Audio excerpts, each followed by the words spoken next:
Sebelum sidang peninjauan kembali PK Sakatatal dibuka Rabu 24 Juli ini, ada baiknya kita bikin fase-fase kasus tewasnya Vina dan Eki tahun 2016 lalu itu saat kembali muncul ke publik dan menjadi perhatian luas.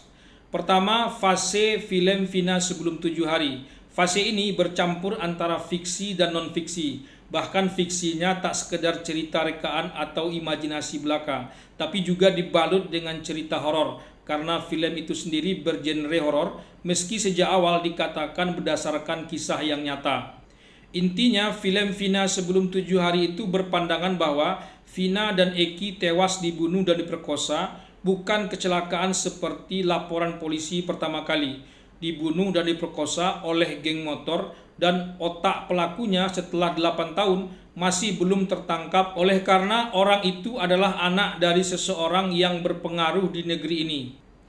Meski sosok Eki dalam film itu dihilangkan karena keluarga Eki, dalam hal ini Rudiana, tak setuju film itu dibuat dan ditayangkan. Benar saja, ketidaksetujuan Rudiana itu ternyata sangat beralasan karena akan menjadi bumerang bagi dirinya di kemudian hari. Dan akhirnya kita bisa menyimpulkan bahwa pihak mana yang sejak awal menghalang-halangi tayangnya film itu. Kedua, fase di mana publik netizen buncah dan bersuara pasca film itu tayang. Film itu juga menjadi viral dan diperbincangkan luas. Siapa sebenarnya pelakunya? Oh, ternyata masih ada 3 DPO sesuai putusan hakim yang belum tertangkap. Peggy alias Peron, Andi, dan Dani. Seketika itu juga mata elang netizen mulai liar mencari siapa 3 DPO itu sebenarnya.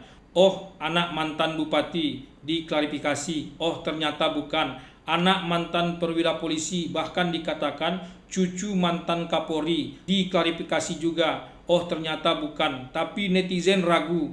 Rumor terus berkembang dan liar. Mata elang netizen tetap liar dan terus mencari-cari. Masa polisi tak bisa menangkap 3 DPO selama 8 tahun? Menangkap teroris saja bisa, tapi menangkap pembunuh Vina dan Eki kelas Cirebon saja tak bisa. Suara-suara seperti itu terus berdengung berhari-hari, sampai pada drama penangkapan dan petersangkaan Peggy Setiawan yang dianggap Peggy alias Peron. Drama penangkapan dan pentersangkaan Peggy Setiawan yang dianggap Peggy alias Peron ini bisa dikatakan sebagai fase ketiga. Fase ketiga ini agaknya polisi ingin menutup cerita kasus tewasnya Vina dan Eki ini. Apalagi sudah mulai terdengar pula pengakuan-pengakuan dari para terpidana, khususnya Sakatatal, yang sudah keluar dari penjara bahwa dia bukanlah pelakunya. Dia dulu itu disiksa dan dipaksa mengaku dan seterusnya. Antara keinginan polisi agar sesegera mungkin menutup kasus ini dengan penangkapan dan pentersangkaan Peggy dan suara pengakuan terpidana, termasuk teriakan Peggy bahwa dia bukanlah pelakunya, bergelut di ruang publik kita. Tapi para netizen agaknya tahu kemana dia harus berpihak. Apalagi setelah polisi terpeleset tiba-tiba mengatakan 2 DPO lainnya adalah fiktif. Yang benar hanya 1 DPO, yakni Peggy yang sudah ditangkap ini. Keterpelesetan polisi ini juga menjadi bahan dan amunisi untuk mengatakan kalau 2 DPO lainnya itu fiktif, bisa juga yang tertangkap itu juga fiktif. Dan bisa juga para terpidana yang saat ini masih berada dalam penjara juga fiktif.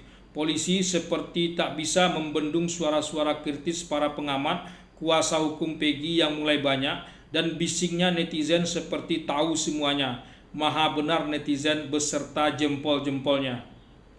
Fase keempat, fase di mana saksi-saksi dulunya mulai mencabut kesaksiannya dan mulai jujur mengatakan yang terjadi sebenarnya. Meskipun fase ini sebetulnya juga berhimpitan dengan fase-fase sebelumnya.